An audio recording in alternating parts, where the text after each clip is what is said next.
ரொம்ப அருமையான எக்ஸ்ட்ரானரியான எபிசோட் வந்திருக்குன்னே சொல்லலாம். இந்த வீடியோ பிடிச்சிருந்துச்சுன்னா லைக் பண்ணி நம்ம சேனல் கண்டினியூவாக ஆதரவு வந்துட்டாங்க. பாரதி வந்து ஒரு இடத்துல நின்றுட்டு இருக்காங்க.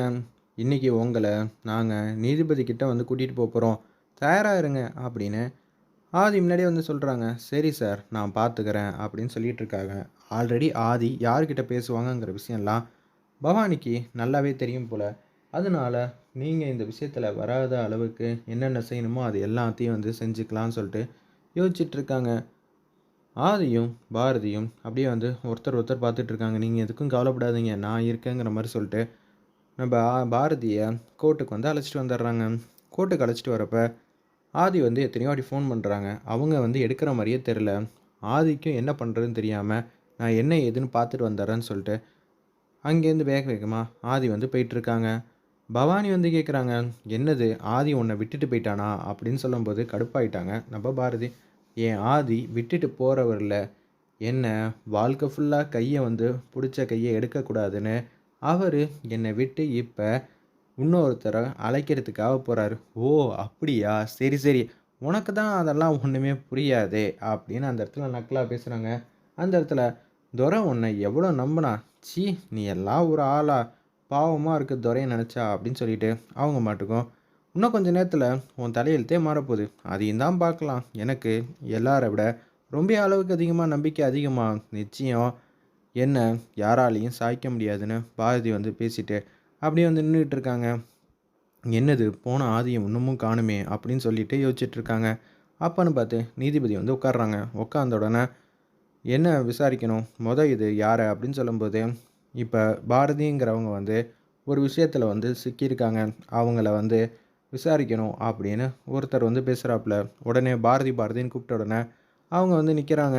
இவங்க யார் எப்படிப்பட்டவங்கன்னா, இவங்களுக்கும் துரைக்கும் ஆல்ரெடி ஏகப்பட்ட பகையெல்லாம் இருக்குது. இவங்க தான் இது மாதிரி காரணங்கிறதுல தெள்ள தெளிவாக அதிகாரிங்க எல்லாத்தையும் வந்து கையும் களவுமா வந்து பிடிச்சிருக்காங்க. அதுக்கான பேப்பர் டீட்டெயில் எல்லாம் இதெல்லாம் அப்படின்னு சொல்லிட்டு அந்த இடத்துல நீதிபதிக்கிட்ட பேப்பர்லாம் கொடுக்குறாங்க. அப்படியே அவங்க பார்த்துக்கிட்டு இருக்காங்க. ஓஐசி, ஏம்மா உன் சைட்லேருந்து பேசுகிறதுக்கு இங்கே யாரும் இல்லையா அப்படின்னு அந்த இடத்துல பாரதியை பார்த்து கேட்குறாங்க.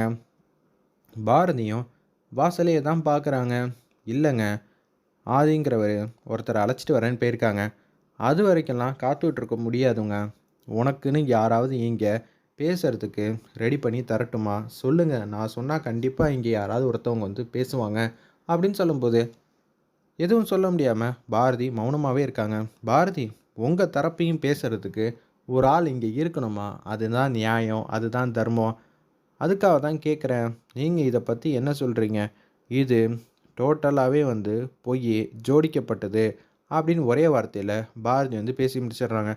என்ன பாரதி, எவ்வளோ பெரிய விஷயத்த வந்து உங்களுக்கு எதிராக வந்து சொல்லியிருக்கீங்க, ஜோடிக்கப்பட்டதுன்னு ஒரே போக்கில் வந்து முடிச்சிட்டிங்க, உண்மையை தானே சொல்ல முடியும் அப்படின்னு சொன்னோன்னே அவங்க பொய் சொல்கிற மாதிரியே நீதிபதிக்கு தெரியல. ஓகே, அப்போனா இந்த பொண்ணு பாவம் போல இருக்கு, என்ன செய்யலாம் அப்படின்னு சொல்லிட்டு ஒத்தி வைக்கலாமான்னு யோசிக்கிறாங்க. நமக்கு நேரம், காலம், சூழ்நிலை இது எல்லாத்தையும் பயன்படுத்திக்கிட்டு நீங்களே பாருங்கள், இது எல்லாமே வந்து கிறிஸ்டல் கிளியராக தெள்ள தெளிவாக இருக்குது. அப்படி இருக்கிறப்ப அடுத்த ஹியரிங்க்கு வாய்தாக்கெலாம் போக வேண்டிய அவசியம் இல்லை, தேவையும் இல்லை அப்படின்னு பவானியோட வழக்கறிஞர் வந்து சொல்கிறாப்புல. உடனே அந்த இடத்துல இல்லைங்க, கொஞ்சம் பொறுமையாக இருங்க, எனக்கு ஒரு சில விஷயங்கள்லாம் புரியல, ஏன் இது இவ்வளோ அவசர அவசரமாக வந்து நடந்திருக்கு, அது எல்லாத்தையும் பார்க்கணும்ல, நிச்சயம் எனக்கு தெரிஞ்சு வேறு ஏதோ ஒரு பிரச்சனை இருக்குது அப்படின்னு நீதிபதி வந்து மனசில் வந்து யோசிச்சுட்ருக்காங்க.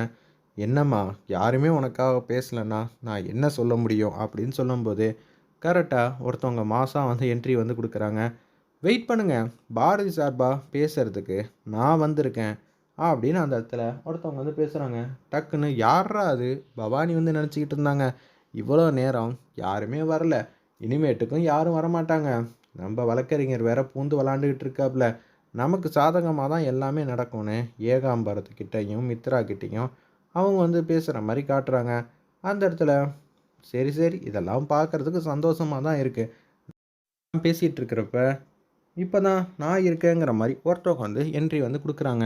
யாருமா அது அப்படின்னு சொல்கிறப்ப வரும்போதே அவங்க ஃபைல்லேருந்து எல்லாம் கீழே போட்டுறாங்க போல இருக்குது. இது மாதிரி ஃபைலு, பேப்பரையே வந்து அவங்க சரியாக வந்து தூக்க முடியல. அப்படி இருக்கும்போது இவங்கெல்லாம் என்ன செய்ய போகிறாங்கன்னு தப்பு கணக்கு போடுற மாதிரி காட்டுறாங்க அந்த இடத்துல. "வாங்க வாங்க பொறுமையாக வாங்க. இல்லை நான் கொஞ்சம் அவசரப்பட்டுட்டேன். மற்றபடி ஒன்றும் இல்லை, நான் பார்த்துக்கிறேன்" அப்படின்னு சொல்லிட்டு அந்த பேப்பரெல்லாம் மற்றவங்க எல்லா வழக்கறிஞரும் வந்து எடுத்து கொடுக்குறாங்க. சுற்றி இருக்கிறவங்க எல்லாரும் வந்து சிரிக்கிறாங்க. "ஏன் சிரிக்கிறீங்க? இதெல்லாம் ஒரு விஷயமே இல்லை" அப்படின்னு சொல்லும்போது பவானி வந்து நக்கலாக வந்து பார்க்க ஆரம்பிச்சிட்டாங்க. "உங்களாலலாம் நம்ம போட்டு வச்ச சதி வலையிலேருந்து பாரதிய அழைச்சிட்டு வர முடியாது" அப்படின்னு சொல்கிறப்ப, "யார் இது?" அப்படின்னு சொல்லி கேட்கும்போது, "யாரா இருந்தா என்ன? நான் பார்த்துக்கிறேன்னு" அவங்க சைட்லேருந்து பேசிகிட்டு இருக்காங்க. "மேடம், நான் பாரதிக்காக வந்து பேச வந்திருக்கேன்." "சரி அதெல்லாம் இருக்கட்டும். பாரதி எந்த விஷயத்தில் சம்மந்தப்பட்டிருக்காங்கன்னு உங்களுக்கு தெரியுமா?" "ஓ எஸ், எனக்கு நல்லாவே தெரியுமே. தெரிஞ்சதுனால தான் நான் வந்திருக்கேன்" அப்படின்னு சொல்கிறாங்க. முதல்ல இவங்க இந்த இடத்துல தான் இருக்காங்கன்னு நிரூபிக்க சொல்லுங்கன்னு சொன்னோன்னே, "நான் இங்கே தான் படிச்சிருக்கேன். இது என்னோட இடம் தான்" அப்படின்னு அந்த இடத்துல அவங்க ஐடி கார்டெலாம் காட்டி முடிச்சிடுறாங்க. "சரிம்மா சொல்லுங்க" அப்படின்னு சொல்லும்போது, "இங்க ஏகப்பட்ட பேர் எதை வேணாலும் சொல்லலாம். ஆனா அதுக்கு இவங்க எப்படி கரெக்ட்டா வந்து பாரதிய வந்து கூட்டிட்டு வந்தாங்கன்னு எனக்கு புரியல. எந்த அடிப்படையில பாரதிய வந்து கூட்டிட்டு வந்திருக்கீங்க? முதல்ல நீங்க எல்லா இடத்தையும் வந்து படிச்சு தெரிஞ்சுக்கங்க" அப்படின்னு சொல்லி அந்த இடத்துல நீதிபதி கிட்ட இருந்து அந்த பேப்பர் எல்லாத்தையும் வாங்கிட்டு வந்து குடுக்குறாங்க. டக்கு டக்குன்னு பார்க்குறாங்க. ஓகே, இங்க நான் என்ன சொல்ல விரும்புறேன்னா, இது ஜோடிக்கப்பட்டதுன்னு பார்த்தாலே தெரியுதே அப்படின்னு சொல்லிடுறாங்க. என்ன சொல்றீங்க? ஜோடிக்கப்பட்டதா? நீங்க இஷ்டத்துக்கு உங்களுக்கு சார்பா வந்து பேசலாம்னு முடிவு பண்ணிட்டீங்களோ? அப்படின்னு பவானி வழக்கறிஞர் பேசும்போது, எனக்கு ஒரே ஒரு சந்தேகம் தான். எப்படி இவ்வளோ வேகமா எல்லாமே ஃபாஸ்ட்டா வந்து நடக்குது? யாருக்காவது இந்த சந்தேகம் எழுந்துச்சா? அப்படின்னு அவங்க வந்து கேட்குறாங்க. என்ன சொல்றீங்க? சந்தேகம் எழுந்துச்சாவா? நீங்க சொல்றது எனக்கு ஒண்ணும் புரியல. அதாவது இவங்க ஏதோ ஒரு விஷயத்த வந்து எடுக்கிறேன்னு சொல்றாங்க. ஆனா கடைசியில அது எல்லாம் பாரதிக்கு சம்மந்தப்பட்டதுன்னு டக்கு டக்குன்னு எடுத்த நேரம், அதுன்னு பார்த்தாலும் ஒரு 1 மணி நேரத்துக்குள்ள ஏதோ தெரிஞ்சு இவங்களே ஒரு விஷயத்த வந்து கண்டுபிடிக்கிற மாரி இருந்தா தான் இவ்வளோ சீக்கிரமா வந்து எல்லாத்துக்கும் விடை வந்து கிடைக்கும். இல்லாட்டி எவ்வளோ சீக்கிரமா வந்து முடிச்சிருக்காங்க. நீங்களே பாருங்க. அந்த டேட்டு, டைம்லாம் செக் பண்ணி பார்த்தா உங்களுக்கே தெரியும்னு சொன்னோனே, ஒரு 1 1/2 மணி நேரத்துக்குள்ளேயே வந்து எல்லாத்தையும் வந்து ரெடி பண்ணி வச்சிருக்கிற மாரி தான் தெரியுது. ஆமால்ல, இவ்வளோ சீக்கிரமா எப்படி வந்து கண்டுபிடிச்சீங்க பாரதின்னு? அதுக்கான விடைய வந்து கண்டிப்பா சொல்லணும்ல அப்படின்னு சொல்லி பாரதிக்கு சார்பா வந்து பேசுறாங்க. இது ஜோடிக்கப்பட்டதுன்னு எனக்கு 1 வாரம் டைம் குடுத்தீங்கன்னா, ஈஸியா வந்து நான் நிரூபிச்சுருவேன். எனக்கு ஒரு அவகாசம் குடுங்கங்கிற மாரி பேசுறாங்க. சரி உங்களுக்கு தானே குடுத்துட்டா போச்சு அப்படின்னு சொல்லிட்டு இருக்காங்க.